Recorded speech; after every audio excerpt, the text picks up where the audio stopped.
Well, greetings, humble boys, girls, and of course, gifted animals. How are you today? This is, of course, your spiciest, humblest of uncles, reporting live with another classic Karl cooking in the kitchen food review that is casual. A lot of K's. Anyway, what are we doing today? We're doing something called Sasquatch Pizza Company.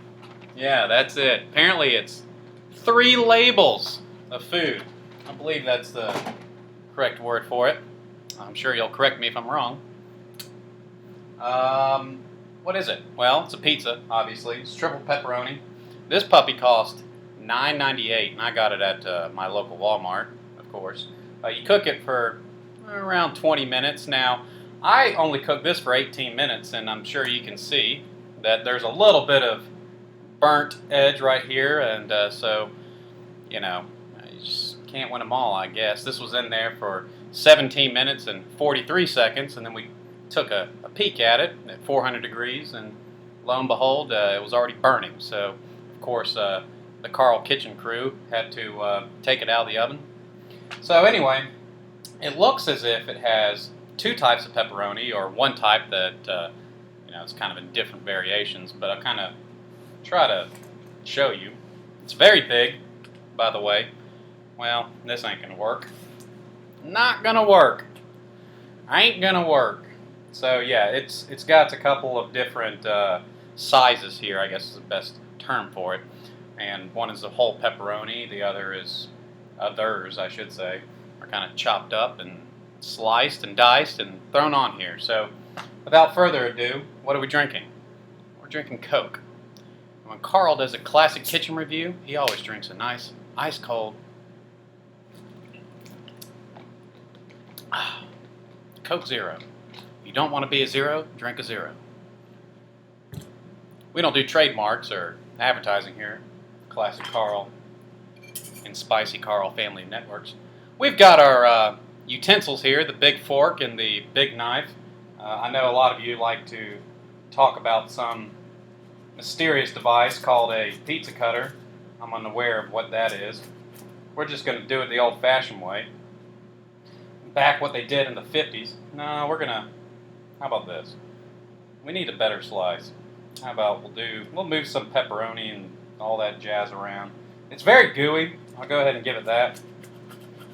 But I am very curious to see if it's worth $10 when I can get a deep dish pizza from Little Caesars for less.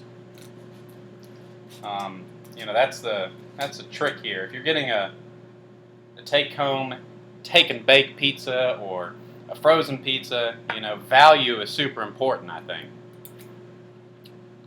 That was a little bit, excuse me, I almost swallowed wrong. But that was a little bit of the bit pepperoni here, right there. The flavor is unremarkable. It's not bad. It's definitely not great. It's unremarkable. So that's kind of what it looks like. Yeah, I know it's a little burnt. Well, actually that's on them because we actually put it in the less time than the 20 to 24 minutes. I mean, that's a long time to cook a pizza, and this was done in literally, it should have been taken out about 15 probably. Anyway, okay, that's hot. Oh.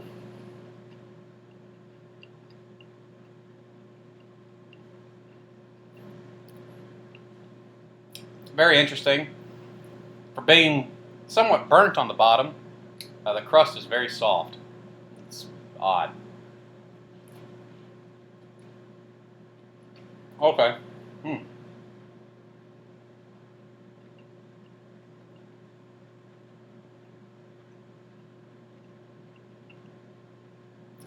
That big thing of pepperoni, I don't know if you saw it sliding in my mouth surreptitiously, but it did.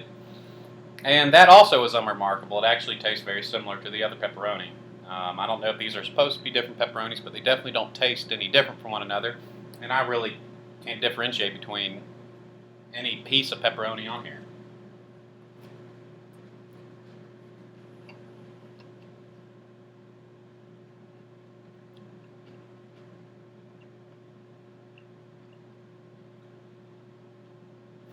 As for the sauce, it's average. Typical frozen pizza sauce, nothing really exciting there or different. Just kind of tastes like overly salted tomato juice. Yeah, that makes sense.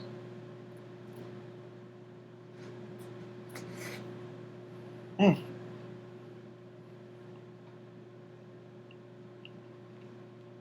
Mm. Should have had napkins. I don't. Talked to my union rep, my boys here on set. They never seem to fix the problem. Anyway, the crust is interesting. It tastes almost like a pastry. It's a little bit softer than normal, even when it's overcooked, obviously.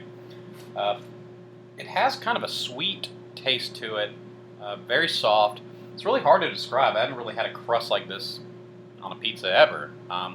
Almost as if I don't know if you have ever had the Pillsbury, I believe, makes a roll-out pizza dough, and it comes in a can. You pop it open, you flatten it out. It comes in a rectangle. It's very similar to that. You actually can use it to make pig in a blankets with and all that, finger food, if you will.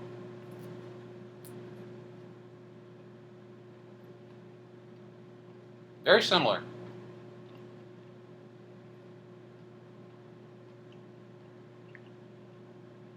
A little bit doughier. It's not a bad thing in my book. I just don't like the flavor. It's too sweet. Again, I feel like this type of bread is more commonly found in a dessert option. So it's not my cup of tea, if you will, but if you like a sweeter crust, I guess it's the best word I can use to describe it.